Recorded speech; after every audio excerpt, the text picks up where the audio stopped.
Pilipinas, mag-ingay na at ipakita nyo ang suporta para sa Bren Esports. Alright, here we are on the drafting phase, Reptar. So, we've been talking about, in terms of the heroes ng Burmese School, yun nga, naging successful sa kanila whenever they have the Diggy on their lineup, even having D using the Yuzhong. Ayun na nga, called it out. As we mentioned din kanina, Coach Ducky already, kumbaga, ano niya nahimay niya na. Ito yung naging problema natin. Wag na nating pahirapan pa ang ating mga sarili, ban it out. Ang dami rin kasi talagang nakakancel ng isang Digi. Even with the RRQ, yung hindi nila fully utilize yung kanilang Sylvana. Ang daming mga AOE and crowd controls na kinakancel nitong Digi na even na kahit patay siya, nagkakaroon pa rin talaga siya ng ambag sa team in terms of vision. Tapos ang spell pa na ginagamit ng Digi ng Burmese School is Aegis. Yeah, and with that, Bren Esports and Burmese Ghouls, pwede natin sabihin that sila yung dalawang teams na to na actually very similar yung mga playstyle nila.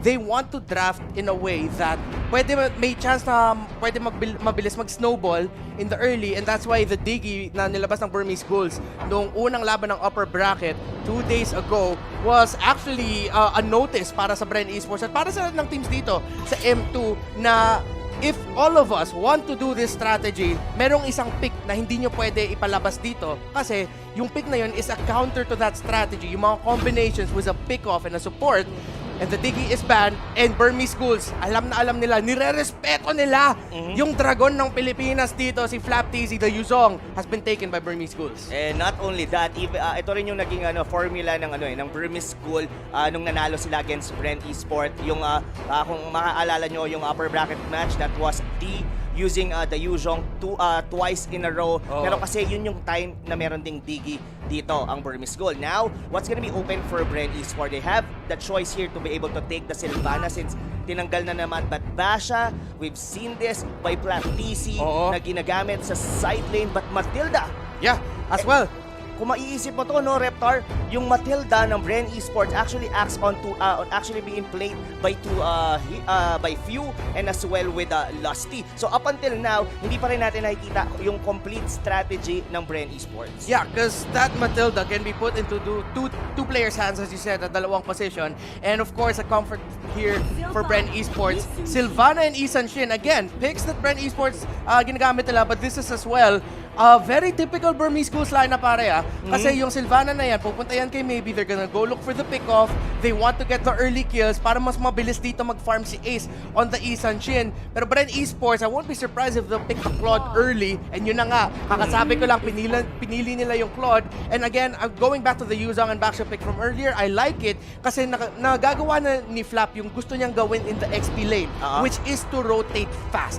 Mapapabilis siya sa level 4, and the next thing you know, sa all team fights na makita natin with Bren Esports, andun lang si Flap TZ nag-zone out ng backline. Oo, yun din yung pinaka-reliable na talaga kay Flap TC is that even on the side lane, hindi siya yung parang naka-steady lang sa mismong lane niya. Whenever he actually clears the wave, even winning the lane himself dahil mas malakas naman talaga ang poke ng isang Basha, kadalasan may kita mo siya after the clearing the wave, gugulong na siya papunta sa mid, gugulong na siya papunta doon sa may top lane, or rather is kung nasaan mismo yung turtle. But I really like the pick here on the Claude kasi nagiging na rin to for the side of Burmese School na binabana nila ng hero dito si Carl TZ. But somehow here on Burmese School, you can see on their lineup, ganito rin yung nila nung nawala yung kanilang Diggy sa strategy nila is that they tend to build a draft that really works during the early game. The player to watch out talaga dito most of the time, it's actually Kid and even Maybe. Kasi sila yung dalawang, kasi si Ruby Didi saka si D, yan yan yung mga fighters who stay natin Sila yung mga dalawang talagang nakasteady lang sa side lane. Pero kasi itong galaw ng Burmese School, laging nagre-rely sa mismong farm, sa mismong kung ano yung magiging kahihinatan dito ni Ace. And yeah, I may say, Burmese School, they are on their comfortable picks as well. And Bren Esports sabi nila, okay, masyado na yung comfort picks na yan. So tatanggalin namin yung Lunox na minsan ginagamit dito ni Kid. And I like na binanaw din ng Bren Esports yung Hilda kasi historically, balikan natin yung laro ng Omega earlier in M2 na meron silang isang lineup na merong Claude na sobrang nahirapan talaga against a Hilda pick kasi sobrang nanggugulo yan ng farm niya. So I like the drafting so far by Bren Esports. Medyo nakikita natin yung shades ng mga drafts nila laban doon sa RK Hoshi. Hindi nga ako masusurpresa dito kung mabibigay nila ang Alice ni Rebo. Just pick it up right away para mapaisip ang Burmese Ghouls na ano pa kaya pwede piliin dito ng Bren for the last pick. Making their last 2 picks sobrang crucial. Oo. Yeah, I really like what you've said, no? Na yun nga talaga, the Alice could be working. Ayan na nga, you called it out, Reptar. Read it correctly. Ito na nga yung Alice dito ni Rebo. So far, we're looking on kung ano ba yung magiging pinaka-tank or rather, baka nga hindi pa nga tank eh. Parang ini-expect din ng Burmese Gold na itong Matilda na to will be used by Lusty eh. Kasi ang ban nila is Kaja and as well with Forza. Now, what is lacking here on the side of the Burmese Gold? Ito kasi ano, no? Itong Jawhead na to, ito yung ano eh, parang the Burmese Gold recipe eh, na ginagamit ni Ruby Didi on the side lane. And at the same time, there's a lot of pick-off here for Burmese Ghouls. Potentially din, baka pwede ganun laruin ni Kid in the middle lane gamit yung Sylvana. Pero Harris, double mage setup here para sa Burmese Ghouls. Pupunta ata yan sa... Actually, yung ang flex ng tatlo na yan eh. Kasi pwede mo ilagay sa mid lane yung Harris. Pwede mo rin siya ilagay dito sa gold lane. Bren Esports could be lacking another... Meron na silang XP laner. They already have Claude. Unless mag-iibang jungle dito si Carl Tizzy. Pero historically, yung Claude yung napupunta sa jungle. Hindi masyado nag-marksman sa side lane. Bren Esports here could decide to go for... Ito yung counter nila sa Sylvana, yung pick-off jump in. Whenever he actually use your Imperial Justice, pwede mong sabayan kagad since papasok din naman sila doon. Might as well use the Fatal Links. Pero most likely itong Jawhead na to is gonna be as a tank on the role at si Kid. Yan yung magiging Sylvana na na mid, which is the mage damage yung magiging build niya dito. And so far, mga kaibigan, I really liking the draft of both of the teams. They have their own winning condition. Heavily rely ang early game dito ng Burmese Gold, but it's up for the Team Philippines to be able to hold and halt dito yung progression ng Myanmar squad. Game number 1 in a best-of-7 grand finals. Once again, it's Burmese Ghouls laban sa Bren Esports. And excited ako sa Atlas pick kasi nung unang beses na nilabas ng Bren Esports yung Atlas ni Lusty, sobrang gumana para sa kanila because of the counter-engage na pinoprovide dito ng Atlas with the Fatal Links na pag pumasok dito si Jawhead, pag pumasok dito si Sylvana, ikakadaya ng ginto lang yan. Kasi babato, tapos makuwambo combo dito ng Bren Esports. It's the Grand Finals! Rob Teasy, game number 1. And I like yung yung setup dito ng Atlas since Ruby Didi is the only one na meron ditong Purify, so that's gonna be pwede nating sabihin an easy fit para sa isang Fatal Links dito ni Lusty. And I may say, ang unang susuntok talaga dito, Reptar, is gonna be the Burmese Gold. Kung makikita mo dito, maybe already trying to invade here the purple buff ni Carl Tizzy. Yeah, and I'm actually happy na hindi na rarely makita natin ng si Sylvana pagpili ng isang Purify. But then because of the lineup na kalaban niya dito, Purify would have been a good skill for him. So masaya ako na wala siyang flicker. Pero Flap TZ and Few makakakombo dito si Mlbb pero hindi na siya magbibitas. Makakatakas pa siya. Kid, nakatulong naman siya. So Bren Esports still trying to get control in the mid lane and trying to get control of the waves. Doon mo makikita yung yung effectiveness ng isang basha, no? Kumbaga, ang bilis ng responde. Nakita niya na maybe was trying to invade, then ginaw nila kagad just by rolling in, papasok doon. Parang nagiging 4v1 na kagad yung laban doon kasi nagkakasama-sama. Parang they're just leaving Rebo out on the early stages of the game, and that's how good yung pick ng basha dito. Not only yung the one purpose ng pang-cancel ng mga regeneration katulad nitong kay B. Yeah, and Flap TZ shouldn't have that much of a problem kalabanin nitong Yuzong sa lane niya, pero dapat hindi siya masyado mag-over-rotate kasi may iwan yung mga minion waves dito. And as we see kanina, medyo nasa level level deficit nga dito si Baksha ni Flap TZ. Pero of course, kilala na natin si Flap. Makaka-recover yan. Hindi yan malaking problema para sa Bren Esports. Oo. We've seen him play. Pero gusto ko talaga yung mga ikot dito ng Bren Esports. Pero so far, in terms of the gold, dikit pa rin naman to. Mukhang magkakaroon tayo ng first skirmish natin once the first turtle is already up. It's just right now. And I may say, libre ang farm pa rito ni Carl TC. Oo, Few and Flap pumunta sa bottom lane. And gusto ko yung rotation na to galing kay Few kasi yun nga, nakabawi na tuloy. Dito si Flap TZ dun sa wave control in the bottom lane. Alam ata ng Burmese Ghouls. And para alam nyo rin, sobrang importante dito ang pag-rotate ng Bren Esports, which we might see the first big clash of the game as the turtle gets started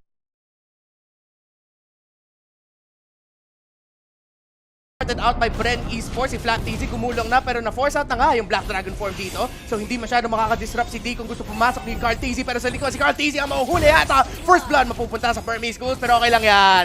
Nakita na natin to dati na kaya pa naman makaka-recover ang Bren Esports. Walang imposible, walang duda. Pero si Flap TZ naman ang ata mahuhuli dito ng Burmese. Makatakas ba siya? Good save by Few gamit ang kanyang the second skill. Yes, the guiding wind ngayon, Reptar. And we can only say na that was commendable as well para sa Burmese goal. Ang ganda ng pag-zone out doon nung Dragon ni D. That's one of the reasons kung bakit hindi nakatulong yung si Flap TC doon sa may purple buff ni Carl TC. And yung huli doon sa may Imperial Justice was just right on PU. And that's all because si Maybe is providing vision doon sa may buff na yon. And unfortunately, it was Carl yung na-pick off and a turtle was secured by the Burmese squad. Pero eto na lang yan dito, Reptar.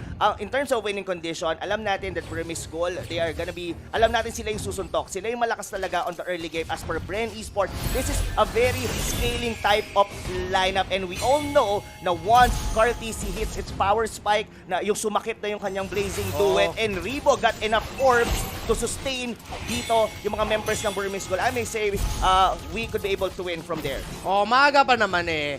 Pang late game tayo guys, pero hindi naman sa sobrang kailangan natin maghintay as si Rebo ang nahuli doon. Kailangan gawin ng Burmese Ghouls kasi masyado nila napabayaan si Kuya Rebo doon eh. Ang ganda na nga ng bawas ni Rebo doon sa top lane tower doon kasi yun nga, nag-rotate si Ruby Didi yung Harris para makatulong doon sa first turtle take. Pero Bren Esports still taking it easy. Hindi pa naman masyadong malaki yung gold lane dito ng Burmese Ghouls. So guys, easy lang. Kaya pa natin to. A Circling Eagle ginamit dito ng Few. It could be the first kill para sa Bren Esports. Isa para sa Bren. Few napitas ang jawhead ni Maybe. Yun na yun eh. It's actually, yun talaga yung pauulit-ulitin na gagawin ng jawhead doon. It's just to give vision to pahirapan dito si Carl TC to get his buff. Meanwhile, on the top lane, this might be the first turret na mababasag dito for the side of the Burmese goal. And so far here, Reptar, in terms of gold, 1,000 lead, given naman yan, sila yung unang nakakuha ng Lord. Pero sumasabay dito, in terms of rotation dito, yung mga tropa natin from Bren Esports. Pero ito kasi yan eh, hindi pwedeng ibigay natin lahat eh. Ang pinakamahalaga dito ngayon, Reptar, is that hindi maubos yung mga resources. Pero ito na, bakbakan na naman dito. Isa ang malaking bakbakan, si Kate papasok dito, si Few nababawasan na, pero Bren Esports lumalaban pa. That's gonna be a kill for Baksha. Flap TC dun sa likod, si Rebo as well. Maybe yung target nila dito, Black Dragon form. Ito na si D. That's gonna be kill for Rebo. Dalawa na wala sa Burmese Ghouls, isa lang para sa Bren Esports. Flap TC lumalaban pa, ginagamit ang shield unity para makatakas, pero andon na nga ang Burmese Ghouls as Carl TC and Bren Esports pinofocus nila yung pagong sino makakuha dito, saan makakuha ng Bren. Retribution secured by Carl TC. The Fatal Links ang ginamit na nga ni Lusty dito ay si Carl TC nakaka-free hit, pero masaya na dyan ang Bren Esports. Nakakuha sila ng isang turtle dito sa laro natin. Oo, not only the turtle, Reptar, nakuha din nila doon si Ace. Medyo naging awkward yung position doon nila Flap TC together with Rebo. Pero that's all, okay lang yun. Kahit napitas pa nga doon yung Basha. Kasi napatay nila doon si Ace. Meaning to say, medyo nakabawi tayo doon sa jungler ng Burmese goal. And we've also taken down doon si Maybe. So ngayon, in terms of scaling, dikit na ngayon ang goal dito ng dalawang team. And so far, Burmese goal, since they are the one talaga na aasahan mo on the early game, nasasabayan ng Bren Esports. And si Rebo dito, hindi makakatakas na huli siya ng Imperial Justice, pero okay lang, Bren Esports. Alam naman nila, parte lang yan naman ng laro. Kaya pa yan. Okay pa. We got okay this. Pa, we got this. And pinapakita naman ng Burmese Ghouls na respeto nila kay Bren kasi especially kay Rebo eh. Isa siya sa pwede mag-comeback dito para sa Bren Esports. Flap mahuhuli sa baba, nahuli din sa taas si Lusty. Pero, don't worry, Carl TZ, one half of the TZ brothers, buhay pa dito at nakaka-farm. And again, Kuya Rob, remind lang natin ang mga viewers natin, late game lineup tayo. Tingnan mo nga yung damage na nilalabas si Karl-TZ. Si Ruby DD shutdown sa Hari.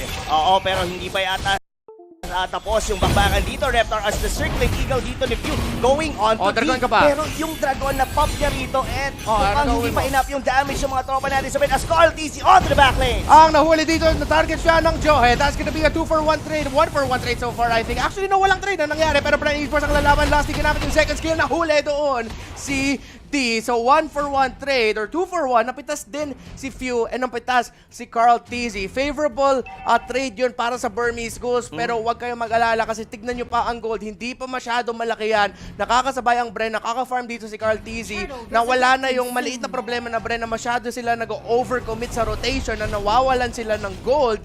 Mataas pa yung gold ng Bren Esports actually for what happened. Tignan mo nga, si Ribo nagsisplit po siya top lane. Kahit makuha to ng Burmese Ghouls, I think this is still gonna be an okay situation para sa Bren Esports. Oo, ang pinakamahalaga talaga dito, Reptar, is that yung in terms kay Karl-TZ, siya yung magkaroon ng libreng farm. Mlbb once again getting caught off here on the bottom lane.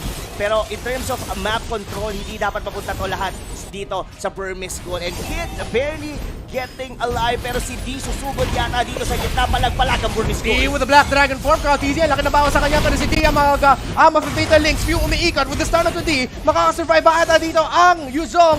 Good stun and good response para sa Burmese Ghouls, pero ang Bren Esports na si Few lang ang nawala. And still, Bren Esports still have a good... hindi naman masyadong malaki yung gold swing. Yung Torre, dalawa lang.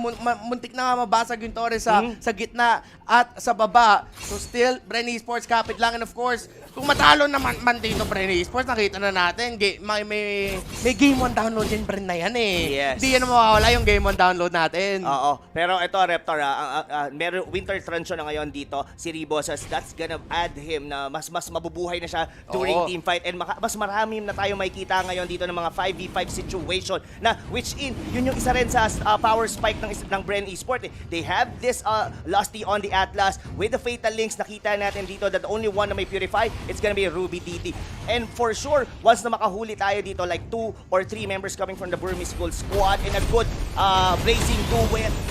Pero before pa natapos yon, ang nahuli doon gonna be Lusty, pero mukhang papalag dito ang mga tropa natin sa Bren. Bren Esports, nagsa-zone out lang, tinitignan nila kung kaya nila lumaban doon. Pero in the top lane, since nag-push dito, si D, kailangan na mag-responde dito ang Bren Esports. And now, Ruby DD, nakakakuha lang siya ng Holy Crystal. So mataas na ang damage ng Harith na to. Pero nakakasabay naman ng farm dito si Karl-TZ. Burmese Ghouls, malaki na yung lead nila, pero Bren Esports buhay na buhay pa sa laban na to. Dahil nga dun sa winter transition na pinick up ni Ribo, Karl-TZ nakaka-farm pa rin. Okay pa, kaya pa to, malapit pa ang laban na to. Yes, kailangan lang talaga dito is just to hold on for the side of Bren Esports, find the right trade-off. Kailangan hindi sila naiisa-isa Katulad ng nangyari kanina kay Lusty, wherein na-ejector siya doon.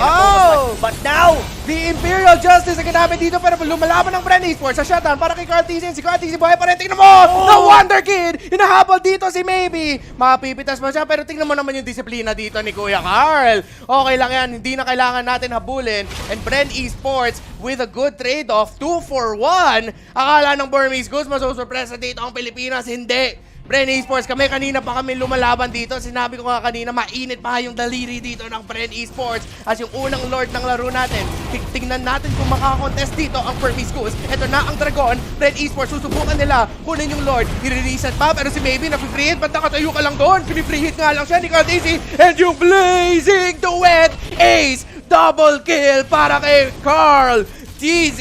And I think, Kuya Rob, this is an easy lord for the TZ brothers. yes, totoong easy lord talaga yon. Medyo pilit yung naging clash doon ng Burmese Ghouls, and let alone sinubukan pa nga nila talagang steal doon sa Bren Esports yung Lord na yon. This might not be a Luminous Lord. Ang pinakamaganda dito, Reptar, itong Lord na to is makakapag-show off since the first 10 minutes of the game is lahat ng mga minions, or rather yung mga torre natin is nababasag lahat isa-isa for the outer and even the inner turret. So ito, medyo regaining map control para sa side. Even look at the graph ngayon pa lang nakakabawi ang Bren Esports even on the gold. So itong swing na to, malaking bagay to, Reptar. Oh, the Lord in the middle lane. Mababasag yung segundong tore dito ng Burmese Ghouls. Bren Esports malapit na sa third tower ng Burmese Ghouls sa gitna. And mukhang mapupush rin yung top lane. So yung map control, yung map presence, tignan mo yung gold swing, Kuya Rob. 3K na ang lead dito ng Bren Esports. Lumalapit sa 4K. Tapat na sila sa tore. And mukhang makakalamang pa nga ng isang tore dito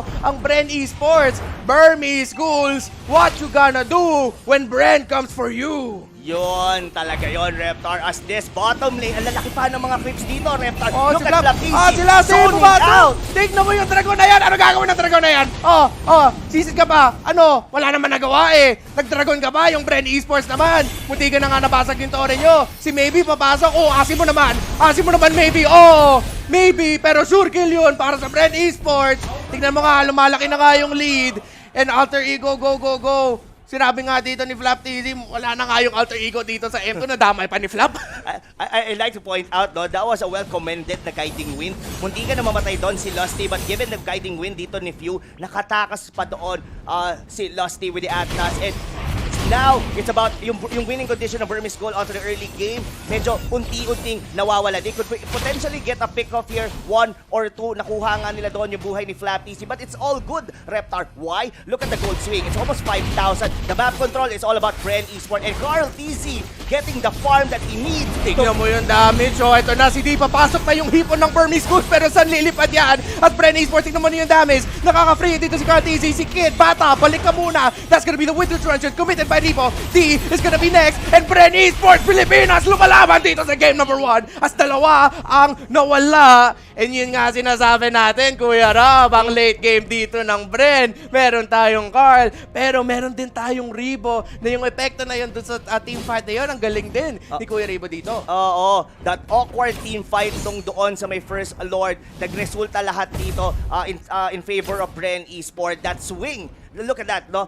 Masasabi kasi natin dito during the meta na to, regardless na medyo nakalamang lang na 3,000 or 5,000 lead yung kalaban mo, pero during the late game, once you get a shutdown, especially ang nakakakuha niyan is your jungler, ang laki agad ng mababawi niya. Look at the itemization ngayon dito ni Carl TC. Already has his DHS. Nag-itemize na rin siya ng Athena Shield kasi alam niya, yun lang din yung nagbibigay, or yun lang din yung masakit na damage dito for the side of Burmese goal. Hindi na nga masyado siyang namomblema rito kay Ace. It's all about Ruby, Didi, and as well with Kid, yung talagang masakit na na damage from Burmese goal. That magic damage was already been negated somehow here by the Athena Shield ni Carl TZ. And now Burmese Ghouls, nakita natin yung yung mahirap dun sa lineup nila na wala silang, other than the Jawhead and maybe the Sylvana, wala silang masyadong pang-lockdown sa mga malikot na heroes dito ng Bren Esports. Meron tayong Matilda, meron tayong Alice, meron tayong Claude. As Bren Esports lumalapit dito mo kami bakbakan si Flat TZ ang mahuhuli. Si D nasa zone out, pero ito na yung Bren. Walang takot. D naka-Black Dragon form, pero tignan mo naman yung damage na lumalabas sa Bren Esports. Mountain Shocker ginamit dito ng Burmese Ghouls as Bren Esports lumalaban pa rin. There goes the Fatal Links na ginamit na. Maybe could be up next. Mega kill para kay Ribo. Mega kill para kay Carl TZ. At 3 ang nawala sa Burmese Ghouls. At malaki na nga ang lead dito ng Bren Esports sa game number 1, Kuya Rob. That was a perfect team fight coming from Bren Esports. Nagsimula yun, of course, inunahan ng Dragon yung Only. Pero kasi ang ginawa dito ng Bren Esports is that pinocus nila yung Dragon while it's on Black Dragon form. Then, number 2, hinayaan nila si Flap TC doon sa harap to soak up the damage na manggagaling from the damage dealer here ng Burmese Gold. And from there, si Ribo just right on cue, nag-winter truncheon siya while nakabukas yung kanyang, flowing blood in, then curse of blood, and lahat-lahat na in terms of the AOE, natunaw yung mga members dito ng Burmese Gold. And I may say, lagi ko tong sinasabi that dito na, itong Lord na to, posible, might actually be na nail on the coffin dito ng mga tropa natin from Myanmar. 1-0 nyo na yan, Bren Esports. Ang ganda ng lead nyo. Hindi na hinto ng Burmese Ghouls dito si Carl TZ and Mr.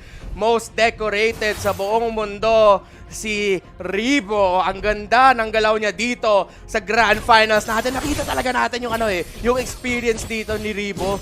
Yung yung ilang taon na siya naglalaro ng Mobile Legends, yung mga ginagawa niya parang experience mo lang yan makukuha Hindi yan talent yun yung skill talaga na after years of playing so much Mobile Legends yung na-perform dito ni Kuya Ribo.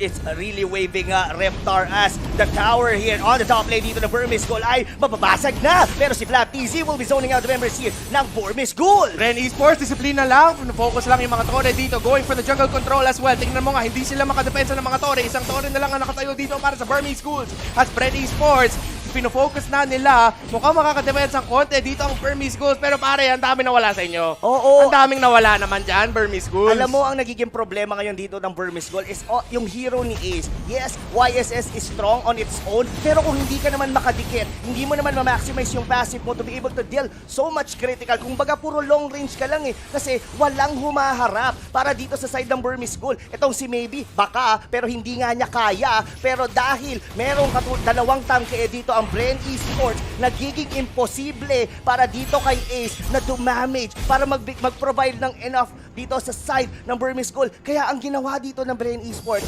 sobrang talino na ginawa nila. Parang nag-itemize sila para lang dito kay Ruby Didi, para lang dito kay Kid. Kasi dito si Ace, siya yung dating gumagawa ng plays, pero wala ngayon yun. Yeah, na sobrang nahirapan dito yung Isan Shin, hindi natin masyado nararamdaman. Although may effect naman siya sa laban, it's just that the burst damage again, at saka yung control na nilalabas dito ng Bren Esports na overwhelm ang Burmese Ghouls. And yung masasabi ko lang matibay yun naman yung mga Bren Esports natin, yung mga boys natin dyan Kasi meron tayo Matilda na yung mga tore natin alam mo gawa ng ng mga tore. Anong semento ginamit yan? Hindi ko masabi, pero kung may semento man na hindi bastang natitibag, yun. Kuya Reptar. Yung gliding eagle cement ni Matilda.